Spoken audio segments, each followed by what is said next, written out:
नमस्कार दोस्तों, स्टार्ट करते हैं। मैं आज का चैप्टर, ये 9th क्लास की ज्योग्राफी का 3rd चैप्टर है, अपवाह यानी कि ड्रेनेज। तो ये शब्द जो है अपवाह, ये क्षेत्र के नदी तंत्र की व्याख्या करता है। तो अपवाह शब्द एक क्षेत्र के नदी तंत्र की व्याख्या करता है। भारत के भौतिक मानचित्र को देखिए, आप पाएंगे कि विभिन्न दिशाओं से छोटी छोटी धाराएं आकर एक साथ मिल जाती हैं तथा एक मुख्य नदी का निर्माण करती हैं। अंततः इनका निकास किसी बड़े जलाशय जैसे झील या समुद्र या महासागर में होता है। तो एक नदी तंत्र द्वारा जिस क्षेत्र का जल प्रवाहित होता है उसे एक अपवाह द्रोणी यानी कि ड्रेनेज बेसिन कहते हैं। तो मानचित्र का अवलोकन करने पर हमें यह पता चलता है कि कोई भी ऊंचा क्षेत्र जैसे जल, जैसे पर्वत या उच्च भूमि, दो पड़ोसी अपवाह द्रोणियों के एक दूसरे से अलग करती हैं। तो इस प्रकार की उच्च भूमि को जल विभाजक कहते हैं। तो जैसा कि आप पिक्चर में देख पा रहे होंगे, ये इधर कुछ नदियां, छोटी छोटी नदियां आके इधर मिल जाती हैं तो एक बड़ी नदी बन जाती है, और कुछ इधर आके मिल जाती हैं तो फिर यहाँ एक बड़ी नदी मिल जाती है। और जो अलग अलग क्या होता है, जो उच्च भूमि होती है, जो दो पड़ोसी अपवाहों को क्या करती है, विभाजित कर देती हैं, तो उस भूमि को क्या कहा जाता है, जल विभाजक। फिर आते हैं कि क्या आप जानते हैं विश्व की सबसे बड़ी अपवाह द्रोणी अमेजन नदी की है। जो सबसे बड़ी बेसिन है वो अमेजन नदी की है, पूरे वर्ल्ड की बात की जाए तो। और फिर पूछ रहे हैं कि भारत में किस नदी की अपवाह द्रोणी सबसे बड़ी है। तो ये इंडिया की बात करें तो इंडिया में गंगा नदी की सबसे बड़ी अपवाह द्रोणी है, यानी कि गंगा बेसिन जो है वो गंगा का ड्रेनेज बेसिन जो है वो सबसे बड़ा है भारत में, इंडिया में। ठीक है। तो भारत में जो अपवाह तंत्र है, यानी कि भारत के अपवाह तंत्र का नियंत्रण मुख्यतः भौगोलिक आकृतियों के द्वारा होता है। इस आधार पर भारतीय नदियों को दो मुख्य वर्गों में विभाजित किया गया है, हिमालय की नदियां तथा प्रायद्वीपीय नदियां। भारत के दो मुख्य भौगोलिक क्षेत्रों से उत्पन्न होने के कारण हिमालय तथा प्रायद्वीपीय नदियां एक दूसरे से भिन्न हैं। तो हिमालय की अधिकतर नदियां 12मासी नदियां होती हैं। इनमें वर्ष भर पानी रहता है, क्योंकि इन्हें वर्षा के अतिरिक्त ऊंचे पर्वतों से पिघलने वाले हिम द्वारा भी जल प्राप्त होता है। हिमालय की दो मुख्य नदियां सिंधु तथा ब्रह्मपुत्र इस पर्वतीय श्रृंखला के उत्तरी भाग से निकलती हैं। इन नदियों ने पर्वतों को काटकर गॉर्ज का निर्माण किया है। तो हिमालय की नदियां अपने उत्पत्ति के स्थान से लेकर समुद्र तक लंबे रास्ते को तय करती हैं। तो अपवाह प्रतिरूप है, क्या होता है इसमें हम देख लेंगे कितने प्रकार का होता है। एक द्रुमाकृतिक अपवाह होता है, एक आयताकार अपवाह होता है, और एक आरी अपवाह होता है, और एक जालीनुमा अपवाह होता है। अब ये किस किस तरह से बनते हैं। एक अपवाह प्रतिरूप में धाराएं एक निश्चित प्रतिरूप का निर्माण करती हैं, जो कि उस क्षेत्र की भूमि की ढाल, जलवायु संबंधी अवस्थाओं तथा अधस्तन सेल संरचना पर आधारित है। यह द्रुमाकृतिक, जालीनुमा, आयताकार तथा आरी अपवाह प्रतिरूप है। द्रुमाकृतिक प्रतिरूप तब बनता है जब धाराएं उस स्थान की भूमि की ढाल के अनुसार बहती हैं। तो आप देख पा रहे होंगे इसमें क्या हो रहा है। ये मुख्य धारा जो है वो आपकी भूस्थल की ढाल के अनुसार बहती है, मतलब ऊपर से नीचे की तरफ बह रही है। और इसमें क्या होता है, इस प्रतिरूप में मुख्य धारा तथा उसकी सहायक नदियां एक वृक्ष की शाखा, यानी ऐसा लग रहा है जैसे एक पेड़ है और ये जो धाराएं हैं वो उस वृक्ष की शाखाओं की तरह प्रतीत हो रही हैं। तो जब सहायक नदियां मुख्य नदी से समकोण पर मिलती हैं तब जालीनुमा, ये दूसरे चित्र में आप देख पा रहे होंगे, जाली जैसा दिख रहा है कि जब क्या होता है, नदी से समकोण पर मिलती हैं, प्रतिरूप का निर्माण करती हैं। जालीनुमा प्रतिरूप वहां विकसित करता है जहां कठोर और मुलायम चट्टानें समानांतर पाई जाती हैं। फिर है आयताकार अपवाह प्रतिरूप, प्रबल संधि शैली भूभाग पर विकसित करते हैं। ये आयताकार है, ये कैसे, प्रबल संधित शैली भूभाग पर विकसित करता है। आर्य प्रतिरूप तब विकसित होता है, ये जो आर्य है तब विकसित होता है जब केंद्रीय शिखर या गुंबद जैसी संरचना, यानी ऊपर से धाराएं विभिन्न दिशाओं में प्रवाहित होती हैं। विभिन्न प्रकार के अपवाह प्रतिरूप का संयोजन एक ही अपवाह द्रोणी में भी पाया जा सकता है। अन्य निक्षेपण आकृतियों का निर्माण करती हैं। ये पूर्ण विकसित डेल्टाओं का भी निर्माण करती हैं। तो आप पीछे देख पा रहे होंगे, नदी निकलती है, हमने देखा था नदी का स्रोत होता है उसके ऊपरी भाग से, फिर मध्य भाग में आके थोड़ी चौड़ी हो जाती है, फिर ये ऑक्सबो लेक बनाती है, और ये जो लास्ट में जहाँ इसका जो कहीं जाके मिलती है, समुद्र में जाके मिलती है, तो वहाँ पे डेल्टा का निर्माण करती है। इस तरह से ये एक नदी की यात्रा होती है। ठीक है। तो अधिकतर प्रायद्वीपीय नदियां मौसमी होती हैं, क्योंकि इनका प्रवाह वर्षा पर निर्भर करता है। शुष्क मौसम में बड़ी नदियों का जल भी घटकर छोटी छोटी धाराओं में बहने लगता है। तो हिमालय की नदियों की तुलना में प्रायद्वीपीय नदियों की लंबाई कम तथा छिछली है, फिर भी इनमें कुछ केंद्रीय उच्च भूमि से निकलती हैं तथा पश्चिम की तरफ बहती हैं। क्या आप इस प्रकार की दो बड़ी नदियों को पहचान सकते हैं? प्रायद्वीपीय भारत की अधिकतर नदियां पश्चिमी घाट से निकलती हैं तथा बंगाल की खाड़ी की तरफ बहती हैं। फिर है हिमालय की नदियां, तो सिंधु है, गंगा है, ब्रह्मपुत्र है। ये हिमालय से निकलने वाली प्रमुख नदियां हैं। ये नदियां लंबी हैं तथा अनेक महत्वपूर्ण एवं बड़ी सहायक नदियां आकर इनमें मिलती हैं। तो किसी नदी तथा उसकी सहायक नदियों को नदी तंत्र कहा जाता है। अब सिंधु नदी तंत्र, तो सिंधु नदी का उद्गम मानसरोवर झील के निकट तिब्बत में है।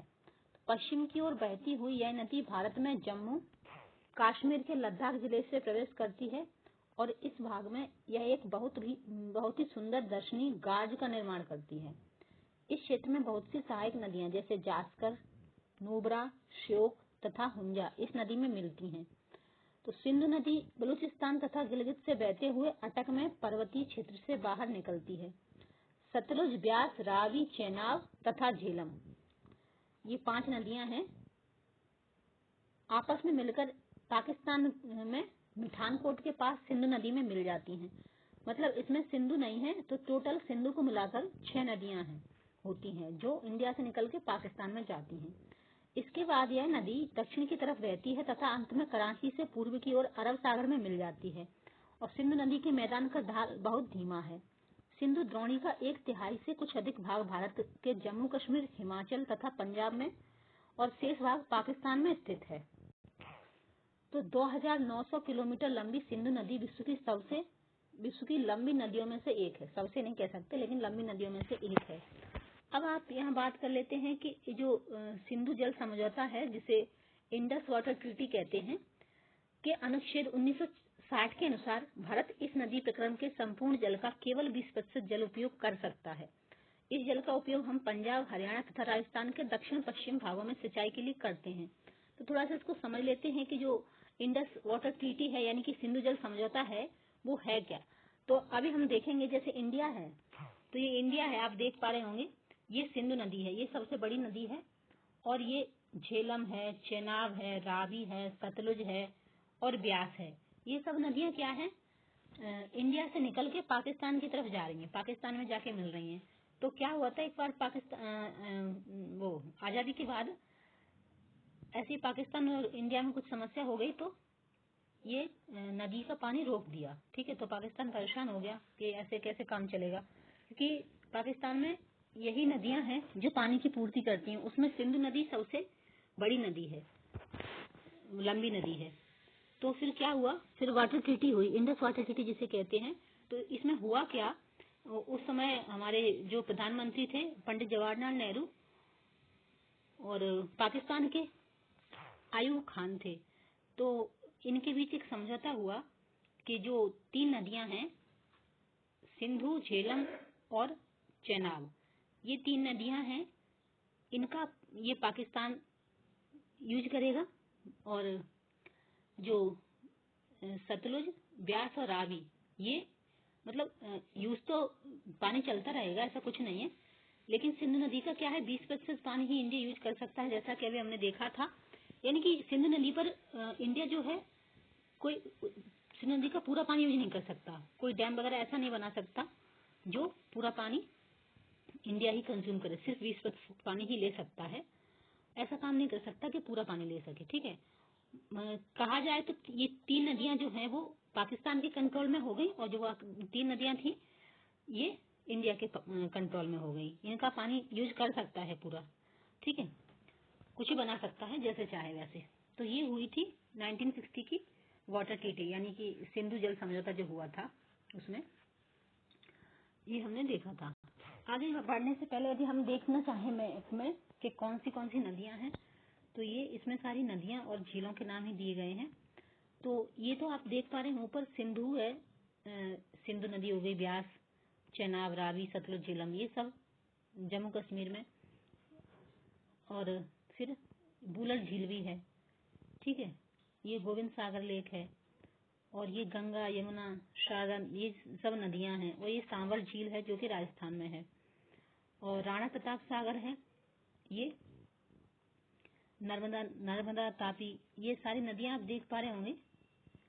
और ये चिल्का खारे पानी की नदी है जो कि उड़ीसा में है। और ये ब्रह्मपुत्र नदी है, ये भी बहुत बड़ी नदी है क्योंकि चाइना में इसको सांगपो नदी के नाम से जानते हैं। और गंगा नदी में आके ये गंडक, सोन, कोसी, ये सब क्या है, गंगा की ट्राइब्यूटरी हैं, यानी कि सहायक नदियां हैं जो गंगा नदी में आके मिल जाती हैं। और ये पुलकित झील है।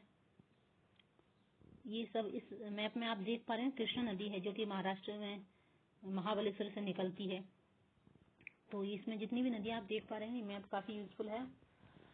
और फिर आगे चलते हैं। ये कुछ मुख्य नदियां और झीलें थी। ये गंगा नदी तंत्र है। ये गंगा की मुख्य धारा भागीरथी गंगोत्री हिमानी से निकलती है तथा अलकनंदा उत्तराखंड के देवप्रयाग में, ये क्या है, ये देवप्रयाग भागीरथी और अलकनंदा का संगम है। यहाँ पे अलकनंदा और भागीरथी यानी कि गंगा नदी को भागीरथी कहते हैं, एक दूसरे से मिल जाती हैं। जहाँ एक या दो या तीन जितनी भी नदियां मिले उसको संगम कहा जाता है, ठीक है। तो ये चीज भी समझ लेना। हरिद्वार के पास गंगा पर्वतीय भाग को छोड़कर मैदानी भाग में प्रवेश करती है। हिमालय से निकलने वाली बहुत सी नदियां आकर गंगा में मिलती हैं। इनमें से कुछ प्रमुख नदियां हैं, जैसे यमुना, घाघरा, गंडक, कोसी, अभी हमने ऊपर मैप में भी देखी थी। तो यमुना नदी हिमालय के यमुनोत्री हिमानी से निकलती है। यह गंगा के दाहिने किनारे के समानांतर बहती है, राइट साइड में, तथा इलाहाबाद में गंगा में मिल जाती है, इसीलिए इसको प्रयागराज या संगम कहा जाता है। और घाघरा, गंडक तथा कोसी नेपाल हिमालय से निकलती हैं। इनके कारण प्रत्येक वर्ष उत्तरी मैदान के कुछ हिस्से में बाढ़ आ जाती है, जिससे बड़े पैमाने पर जान माल का नुकसान भी होता है। लेकिन ये वे नदियां हैं जो मिट्टी को उपजाऊपन प्रदान कर कृषि योग्य भूमि बना देती हैं। प्रायद्वीपीय उच्च भूमि से आने वाली मुख्य सहायक नदियां चंबल, बेतवा तथा सोन हैं। ये अर्ध शुष्क क्षेत्रों से निकलती हैं। इनकी लंबाई कम तथा इनमें पानी की मात्रा भी कम होती है। तो ये हमें ज्ञात करना है कि नदियां गंगा में कैसे मिलती हैं। तो अभी हमने ऊपर मैप में भी देखा था कि ये किस तरह से जाके गंगा में मिल रही हैं। बाएं तथा दाहिने किनारे की सहायक नदियां के जल से परिपूर्ण होकर गंगा पूर्व दिशा में पश्चिम बंगाल के फरक्का तक बहती है। यह गंगा डेल्टा का सबसे उत्तरी बिंदु है। यहाँ नदी दो भागों में बट जाती है, भागीरथी, हुगली, जो इसकी एक वितरिका है, यानी कि बंगाल में जाने के बाद गंगा नदी का नाम हुगली हो जाता है, ठीक है। भागीरथी हुगली कहते हैं। और जो कलकत्ता है वो हुगली नदी के किनारे ही बसा है, ठीक है। दक्षिण की तरफ एक्चुअली नदियों के नाम ना चाइना से निकलती है, ब्रह्मपुत्र तो उसको सांगपो कहते हैं। अलग अलग स्टेट में जाके अलग अलग देश में इनके नाम बदल जाते हैं, तो वो चीज भी ध्यान रखना। डेल्टा के मैदान में होते हुए बंगाल की खाड़ी में मिल जाती है। मुख्य धारा दक्षिण की ओर बहती हुई बांग्लादेश में प्रवेश करती है एवं ब्रह्मपुत्र नदी इससे आकर मिल जाती है। अंतिम चरण में गंगा और ब्रह्मपुत्र समुद्र में विलीन होने से पहले मेघना के नाम से जानी जाती हैं। अब जब ये दोनों मिल जाती हैं तो उनका नाम समुद्र मिलने से पहले मेघना हो जाता है, ठीक है। कितनी बार नाम चेंज हुआ है। तो गंगा एवं ब्रह्मपुत्र के जल वाली यह वृहद नदी बंगाल की खाड़ी में मिल जाती है। इन नदियों के द्वारा बनाए गए डेल्टा को सुंदरबन डेल्टा के नाम से जाना जाता है।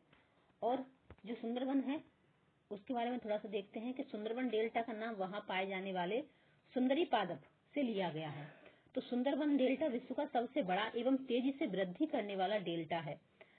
यहाँ रॉयल बंगाल टाइगर भी पाए जाते हैं, तो इनके लिए ये फेमस है। तो गंगा की लंबाई 2500 किलोमीटर से अधिक है। तो क्या आप गंगा की अपवाह तंत्र को पहचान सकते हैं? अंबाला नगर सिंधु तथा गंगा नदी तंत्रों के बीच जल विभाजक पर स्थित है।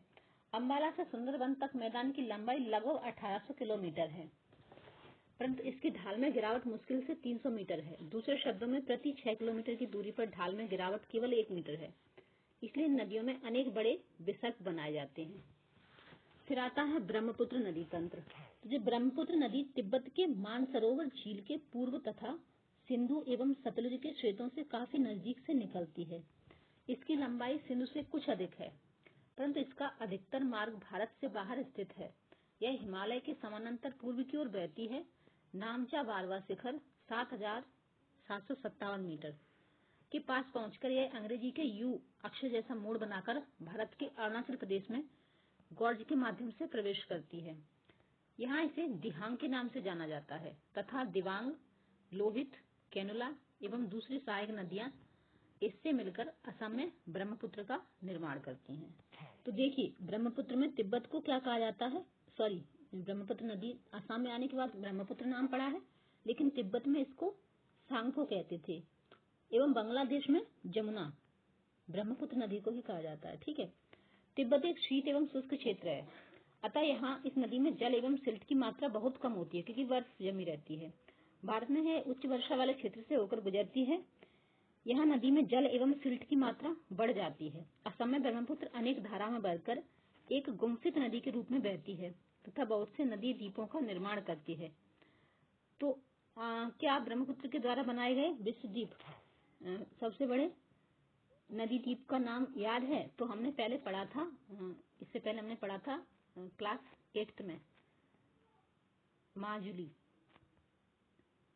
ठीक है, 8th में फिर 9th में, मुझे क्लास याद नहीं, लेकिन 6th क्लास से पढ़ते आ रहे हैं। तो ये माजुली नदी द्वीप है जो कि ब्रह्मपुत्र नदी के द्वारा बनता है और यह पूरे विश्व का सबसे बड़ा नदी द्वीप है। ठीक है, तो नाम याद रखना, यहाँ से प्रश्न आते हैं। प्रत्येक वर्ष वर्षा ऋतु में यह नदी अपने किनारों से ऊपर बहने लगती है एवं बाढ़ के द्वारा असम तथा बांग्लादेश में बहुत अधिक क्षति पहुंचाती है। कि अन्य नदियों के विपरीत ब्रह्मपुत्र नदी में सिल्ट निक्षेपण की मात्रा बहुत अधिक होती है, तो इसके कारण नदी की सतह बढ़ जाती है और यह बार बार अपनी धारा के मार्ग में परिवर्तन लाती है। फिर प्रायद्वीपीय नदियां यानी कि पेनिनसुलर रिवर, तो ये प्रायद्वीपीय नदियां हैं। प्रायद्वीपीय भारत में मुख्य जल विभाजक का निर्माण पश्चिम घाट द्वारा होता है जो पश्चिमी तट के निकट उत्तर से दक्षिण की ओर स्थित है। प्रायद्वीपीय भाग की अधिकतर मुख्य नदियां जैसे महानदी, गोदावरी, कृष्णा तथा कावेरी पूर्व की ओर बहती हैं तथा बंगाल की खाड़ी में गिरती हैं। ये नदियां अपने मुहाने पर डेल्टा का निर्माण करती हैं। पश्चिमी घाट से पश्चिम में बहने वाली अनेक छोटी धाराएं हैं। नर्मदा एवं तापी दो ही बड़ी नदियां हैं जो कि पश्चिम की तरफ बहती हैं और ज्वार नदमुख का निर्माण करती हैं। तो ये बाकी नदियां पूर्व की तरफ बहती हैं और ये नर्मदा और तापी दो बड़ी नदियां हैं जो कि पश्चिम की तरफ बहती हैं। ध्यान रखना, यहाँ से भी क्वेश्चन आते हैं। प्रायद्वीपीय नदियों की अपवाह द्रोणियां आकार में अपेक्षाकृत छोटी होती हैं, यानी कि जो पेनिनसुलर रिवर होती हैं। फिर आती है आपकी नर्मदा द्रोणी। तो नर्मदा का उद्गम मध्य प्रदेश में अमरकंटक पहाड़ी के निकट है। यह पश्चिम की ओर एक भ्रंश घाटी में बहती है। समुद्र तक पहुंचने के क्रम में यह नदी बहुत से दर्शनीय स्थलों का निर्माण करती है। जबलपुर के निकट संगमरमर के शैलों में यह नदी गहरे गाद से बहती है तथा जहाँ यह नदी तीव्र ढाल से गिरती है वहाँ धुआंधार प्रपात का निर्माण करती है। धुआंधार प्रपात। नर्मदा की सभी सहायक नदियां बहुत छोटी हैं। इनमें से अधिकतर समकोण पर मुख्य धारा से मिलती हैं। नर्मदा द्रोणी मध्य प्रदेश के गुजरात के कुछ भागों में विस्तृत है। फिर आती है तापी द्रोणी। तो तापी का उद्गम मध्य प्रदेश के बैतूल जिले में सतपुड़ा की श्रृंखला में है। यह भी नर्मदा के समांतर एक भ्रंश घाटी में बहती है, लेकिन इसकी लंबाई बहुत कम है। इसकी द्रोणी मध्य प्रदेश, गुजरात तथा महाराष्ट्र राज्य में है। मध्य प्रदेश, गुजरात और महाराष्ट्र राज्य में। अरब सागर तथा पश्चिमी घाट के बीच का तटीय मैदान बहुत अधिक संकीर्ण है, इसलिए तटीय नदियों की लंबाई बहुत कम है। पश्चिम की ओर बहने वाली मुख्य नदियां साबरमती, माही, भारतपुंजा तथा पेरियर हैं। उन राज्यों के नाम बताइए जहां ये नदियां बहती हैं। तो साबरमती गुजरात में बहती है। और यदि इसका उद्गम स्थल पूछा जाए तो उद्गम स्थल है इसका राजस्थान के उदयपुर जिले में। और यदि बात की जाए माही नदी की, और तो इसका उद्गम स्थान मिंडाग्राम है जो कि मध्य प्रदेश के धार जिले में स्थित है। फिर भारतपुंजा नदी जो है ये केरल राज्य में बहती है और ये जो भारतपुंजा नदी है इसको नीला नदी के नाम से भी जाना जाता है। और ये पेरियार नदी जो है ये भी भारत के केरल राज्य में ही बहती है और ये केरल राज्य की सबसे लंबी नदी भी है। ठीक है, तो ये हमने जान लिया कि कि यहाँ उन राज्यों के नाम पूछे थे। फिर आती है आपकी गोदावरी द्रोणी। तो गोदावरी सबसे बड़ी प्रायद्वीपीय नदी है। यह महाराष्ट्र के नासिक जिले में पश्चिम घाट की ढालों से निकलती है। इसकी लंबाई लगभग 1500 किलोमीटर है। यह बहकर बंगाल की खाड़ी में गिरती है। प्रायद्वीपीय नदियों में इसका अपवाह तंत्र सबसे बड़ा है और इसकी द्रोणी महाराष्ट्र नदी द्रोण का 50% भाग है। मध्य प्रदेश, उड़ीसा तथा आंध्र प्रदेश में स्थित है। गोदावरी में अनेक सहायक नदियां मिलती हैं, जैसे पूर्णा, वर्धा, प्राणहिता, मांजरा और बैनगंगा तथा पैनगंगा। इनमें से अंतिम 3 सहायक नदियां बहुत बड़ी हैं। बड़े आकार और विस्तार के कारण इसे दक्षिण गंगा के नाम से भी जाना जाता है। फिर आती है महानदी द्रोणी। तो महानदी का उद्गम छत्तीसगढ़ की उच्च भूमि से है तथा यह उड़ीसा से बहते हुए बंगाल की खाड़ी में मिल जाती है। इस नदी की लंबाई 860 किलोमीटर है। इसकी अपवाह द्रोणी महाराष्ट्र, छत्तीसगढ़, झारखंड तथा उड़ीसा में है।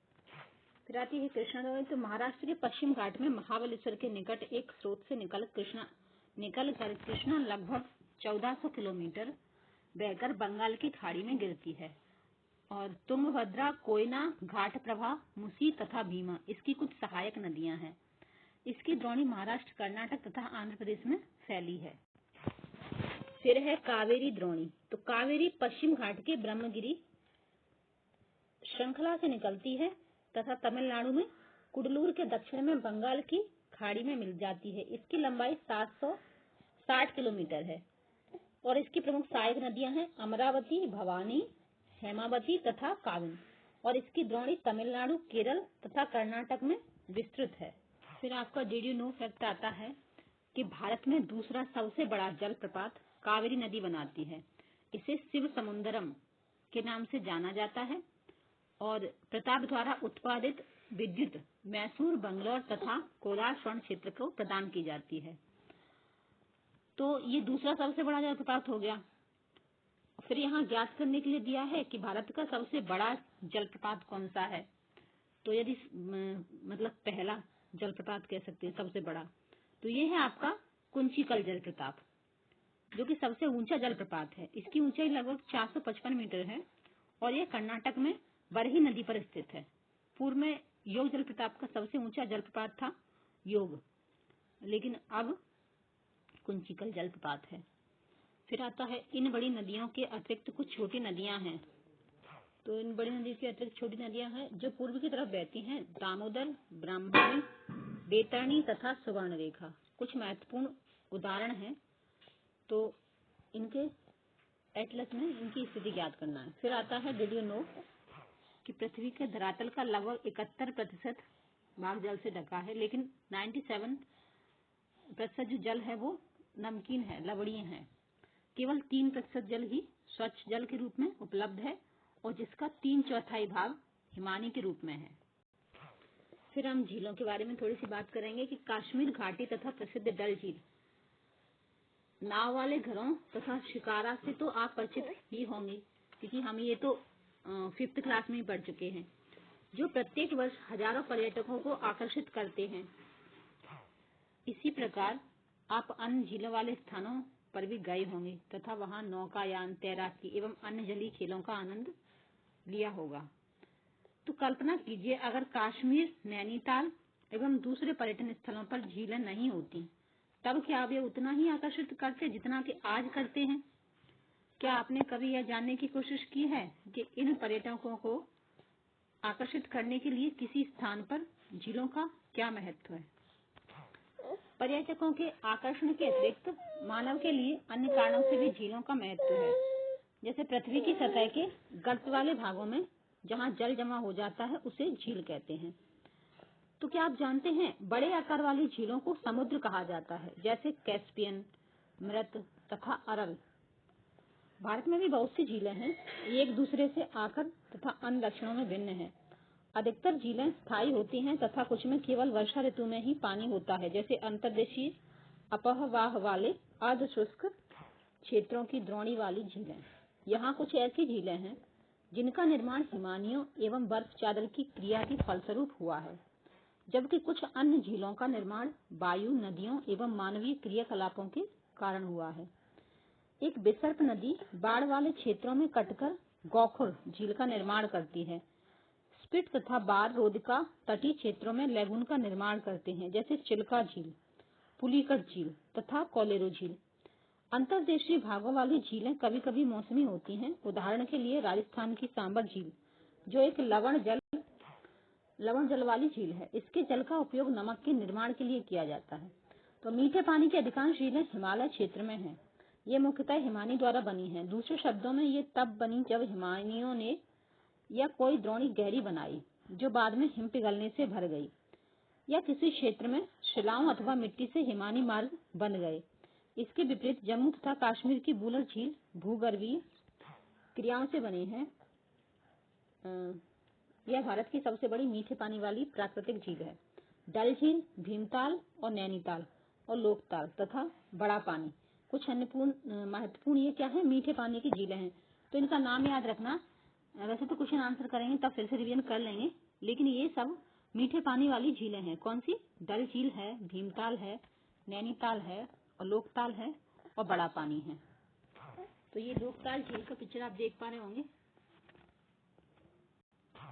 इसके अतिरिक्त जल विद्युत उत्पादन के लिए नदियों पर बांध बनाने से भी झीलों का निर्माण हो जाता है, जैसे गुरु गोविंद सागर भाखड़ा नागल परियोजना। तो झीलें मानव के लिए अत्यधिक लाभदायक होती हैं। एक झील नदी के बहाव को सुचारू बनाने में सहायक होती है। अत्यधिक वर्षा के समय में यह बाढ़ को रोकती है तथा सूखे के मौसम में यह पानी के बहाव को संतुलित करने में सहायता करती है। झीलों का प्रयोग जल विद्युत उत्पन्न करने में भी किया जा सकता है। ये आसपास के क्षेत्रों की जलवायु को सामान्य बनाती हैं, जलीय पर्यटन को संतुलित रखती हैं, झीलों की प्राकृतिक सुंदरता व पर्यटन को बढ़ाती हैं तथा हमें मनोरंजन प्रदान करती हैं। फिर आता है कि नदियों का अर्थव्यवस्था में क्या महत्व है। तो संपूर्ण मानव इतिहास में नदियों का अत्यधिक महत्व रहा है। नदियों का जल मूल प्राकृतिक संसाधन है तथा अनेक मानवीय क्रियाकलापों के लिए अनिवार्य है। यही कारण है कि नदियों के तट ने प्राचीन काल से ही अधिवासियों को अपनी ओर आकर्षित किया है। ये गांव अब बड़े शहरों में परिवर्तित हो चुके हैं। अपने राज्य के उन शहरों की एक सूची तैयार कीजिए जो नदी के किनारे स्थित हैं।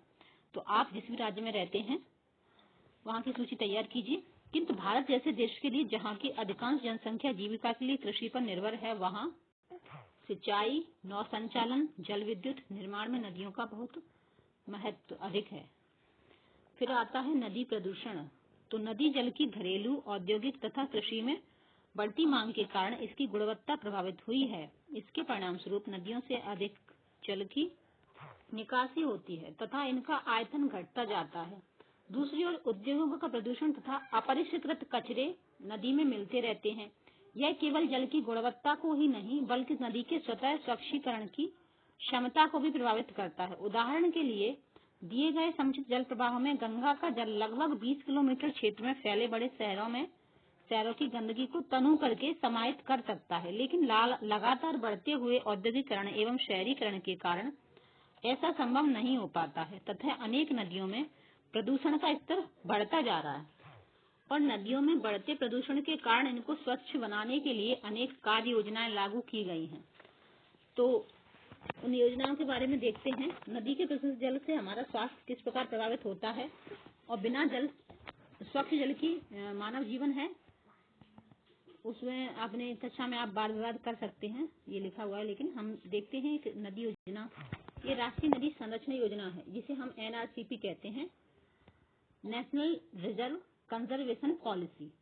तो गंगा कार्य योजना के क्रियाकलापों का पहला चरण 1985 में आरंभ किया गया एवं इसे 31 मार्च 2000 को बंद किया गया था।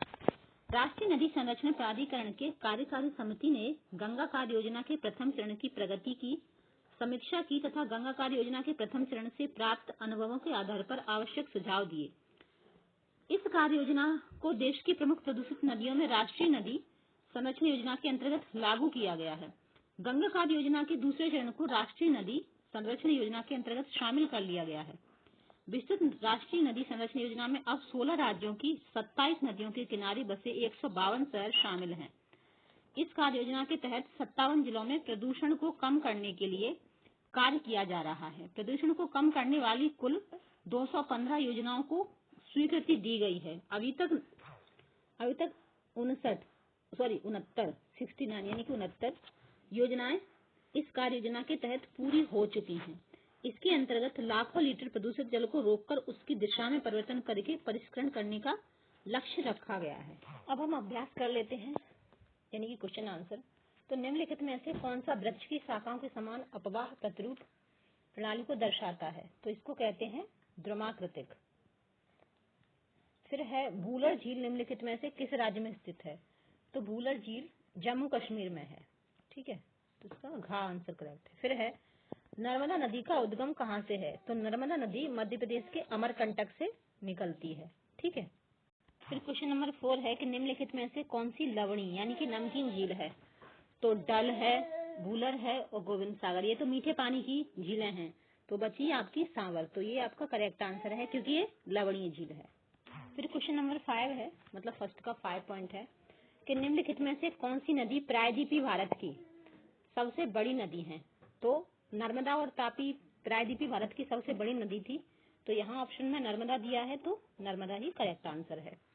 फिर है कि कौन सी नदी भ्रंश घाटी से होकर बहती है? तो नर्मदा और तापी ये दोनों नदियां भ्रंश घाटी से होकर बहती हैं, लेकिन यहाँ ऑप्शन में तापी दी है, तो यहाँ ये करेक्ट आंसर तापी है। अब कुछ क्वेश्चन है, उनके संक्षेप में उत्तर देने हैं कि जल विभाजक का क्या कार्य है, एक उदाहरण दीजिए। तो हमने ऊपर देखा था बीच में सेंटर में स्थान ऊंचा हो जाता है और दो भागों में विभाजित हो जाता है, डिवाइड हो जाता है, जिसको वाटर डिवाइड कहते हैं। तो ये जल विभाजक होता है। अब इसका कार्य क्या होता है, या ऐसे कहना ज्यादा अच्छा होगा कि वह उच्च भूमि सेंटर का जो पार्ट होता है, बात वही है, कैसे भी बोल लो, जो दो पड़ोसी अपवाह द्रोणियों को एक दूसरे से अलग करती हैं, वही जल विभाजक कहलाती हैं। ठीक है, इसको जल विभाजक कहेंगे। ठीक है, और उदाहरण के लिए अंबाला है, सिंधु है और गंगा नदी प्रणाली के बीच जो जल विभाजक पर स्थित हैं, ये इनके उदाहरण है। ठीक है। फिर है कि भारत में सबसे विशाल नदी द्रोणी कौन सी है? तो भारत में हमने देखा था गंगा नदी द्रोणी सबसे बड़ी है। फिर है सिंधु एवं गंगा नदियां कहाँ से निकलती हैं? तो गंगा गंगोत्री से निकलती है और सिंधु मानसरोवर से निकलती है। फिर है गंगा की दो मुख्य धाराओं के नाम लिखिए, ये कहाँ पर एक दूसरे से मिलकर गंगा नदी का निर्माण करती हैं? तो गंगा की दो मुख्य धाराएं हैं, तो ये भागीरथी और अलकनंदा हैं, और ये कहाँ पे मिलती हैं? ये देवप्रयाग में जाके मिलती हैं। ठीक है, वहाँ ये क्या करती हैं? गंगा नदी का निर्माण करती हैं, भागीरथी और अलकनंदा। ठीक है, तो ये दो नाम हैं, ये मुख्य धाराएं हैं, सॉरी, ये दोनों मुख्य धाराएं हैं। फिर है क्वेश्चन कि लंबी धारा होने के बावजूद तिब्बत के क्षेत्र में ब्रह्मपुत्र में तिब्बत के क्षेत्रों में कम गाद यानी कि सिल्ट क्यों है? तो तिब्बत एक ठंडा प्रदेश है, ठंडे प्रदेश होने की वजह से क्या है, वहाँ पे बर्फ जमी रहती है, और यही कारण है कि पानी मतलब बर्फ के रूप में जमा रहता है, जिससे वहाँ पे कम गाद यानी कि कम सिल्ट होती है। ठीक है, क्योंकि तिब्बत क्षेत्र में पूछा गया है, और जब ये भारत में आती है तो वहाँ गाद सिल्ट ज्यादा मात्रा में हो जाती है। फिर है कौन सी दो प्रायद्वीपीय नदियां गर्त से होकर बहती हैं और समुद्र में प्रवेश करने पर पहले वे किस प्रकार की आकृतियों का निर्माण करती हैं? तो हमने ऊपर देखा था कि जो प्रायद्वीपीय नदियां हैं वो दो ही हैं, नर्मदा और तापी, और ये समुद्र में प्रवेश करने से पहले जलप्रपात का निर्माण करती हैं। फिर है नदियों तथा झीलों के कुछ आर्थिक महत्व को बताइए। तो नदियों तथा झीलों के कई आर्थिक महत्व हैं। तो इसके आर्थिक महत्व की बात की जाए तो यह गाद और तलछट बहाकर लाती हैं, जो बाढ़ के मैदानों को उपजाऊ बनाकर देश को उपजाऊ कृषि भूमि प्रदान करती हैं। और दूसरा है कि नदियां घरेलू कार्यों और वस्तुओं के लिए जल उपलब्ध कराती हैं, विशेषकर भारत जैसे देश में जहां फसल मानसून पर निर्भर करती है, तो यहाँ ये काफी महत्वपूर्ण हो जाती हैं। ठीक है, तो नीचे भारत की कुछ झीलों के नाम दिए गए हैं, इन्हें प्राकृतिक तथा मानव निर्मित वर्गों में बांटिए। तो प्राकृतिक झीलों में बूलर है, यहाँ भी पी लिख देते हैं, उन टिक कट जाते हैं। बूलर है, डल है, नैनीताल भी प्राकृतिक में ही आती है, और भीमताल भी प्राकृतिक में ही आती है, और लोकताल भी प्राकृतिक में आती है और बारापानी भी प्राकृतिक में आती है और चिल्का भी प्राकृतिक झील में ही आती है, प्रकृति से बनी है। फिर है सांवर भी प्राकृतिक में आती है और पुलिकट, तो ये सब प्राकृतिक झीलों में आती हैं। बची कौन सी? गोविंद सागर, ये मानव निर्मित है। राणा प्रताप सागर भी मानव निर्मित है, निजाम सागर मानव निर्मित है और नागार्जुन मानव निर्मित है। और हीराकुंड, क्योंकि ये बांध हैं, इन पर बांध बने हुए हैं, ये कौन सी हैं? मानव निर्मित। फिर हमारा नेक्स्ट क्वेश्चन है कि हिमालय तथा प्रायद्वीपीय नदियों के मुख्य अंतरों को स्पष्ट कीजिए। तो हिमालय और प्रायद्वीपीय, तो एक अंतर तो यही होता है कि जो हिमालय नदियां होती हैं वो साल भर बहती हैं और प्रायद्वीपीय होती हैं वो वर्षा के मौसम में बहती हैं। तो जो और दूसरा अंतर देखा जाए तो जो हिमालय की नदियां होती हैं इन्हें लंबी नदियां भी कहा जाता है, क्योंकि हिमालय से निकलती हैं और वर्षा का जल भी इन्हें मिल जाता है। लेकिन प्रायद्वीपीय नदियां सिर्फ वर्षा वाली जल की ही होती हैं। और दूसरी बात, हिमालय की जो नदियां होती हैं इनमें आके कुछ ट्राइब्यूटरीज भी, इनकी जो सहायक नदियां हैं वो भी आके मिल जाती हैं। तो ये 3 अंतर है इनमें। फिर है कि प्रायद्वीपीय पठार के पूर्व एवं पश्चिम की ओर बहने वाली नदियों की तुलना कीजिए। तो पूर्व में बहने वाली और पश्चिम की ओर बहने वाली, तो सारी नदियां पूर्व की ओर ही बहती हैं, पश्चिम की ओर सिर्फ नर्मदा और तापी 2 नदियां ही बहती हैं। ठीक है। फिर है कि किसी देश की अर्थव्यवस्था के लिए नदियां महत्वपूर्ण क्यों हैं? तो अर्थव्यवस्था के लिए नदियां इसीलिए महत्वपूर्ण हैं क्योंकि नदियां बाढ़ के साथ जो पानी लाती हैं, बाढ़ का मैदान उपजाऊ बनाती हैं। बाढ़ के पानी के बाद जब बाढ़ चली जाती है फिर वो मैदान क्या है, उपजाऊ बन जाते हैं। तो इससे भारत एक कृषि प्रधान देश है, तो यहाँ की अर्थव्यवस्था पर इसका काफी प्रभाव होता है। और दूसरी बात, नदियों के किनारे ही कई सारी फैक्ट्रीज वगैरह होती हैं, तो ये सारी चीजें हैं जो अर्थव्यवस्था के लिए काफी महत्वपूर्ण हैं। तो ये आंसर के बाद फिर आते हैं मानचित्र कौशल पर। तो ऊपर हमने एक मैप देखा था कि भारत के मानचित्र पर निम्नलिखित नदियों को चिन्हित करना है। गंगा है, सतलुज, दामोदर, कृष्णा, नर्मदा, तापी, महानदी और दिहांग। चलिए मैप पे देख लेते हैं। तो सबसे पहले गंगा नदी थी, तो ये गंगा नदी है, ठीक है, यहाँ तक ये बह रही है और ये बंगाल की खाड़ी में जाके मिल जाती है, सुंदरबन डेल्टा बनाती है। दूसरी नदी थी सतलुज, तो सतलुज ये है जो पाकिस्तान में जा रही है। और फिर तीसरी थी दामोदर, तो दामोदर नदी कहाँ देख पा रहे हैं आप? तो इस मैप में दी नहीं है दामोदर नदी, क्योंकि इसमें सिर्फ इंडिया की नदियां दी गई हैं। और लेकिन यहाँ वेस्ट बंगाल में जहाँ पर गंगा और ब्रह्मपुत्र दोनों मिलती हैं वहीं पे दामोदर नदी आपको मिल जाएगी। ठीक है, जब आप वेस्ट बंगाल का मैप देखेंगे या नेट पे सर्च करें तो मिल जाएगी। तो यहाँ मैं सिर्फ बुक से ही पढ़ा रही हूँ, कुछ एक्स्ट्रा नहीं डाला है इसलिए, लेकिन उसकी लोकेशन मैंने बता दी है, यहाँ की मिलेगी आपको, बांग्लादेश में मिल जाएगी। ठीक है। फिर है नेक्स्ट कौन सी थी? कृष्णा, तो कृष्णा ये नदी है, कृष्णा नदी ये है। और नर्मदा ये है।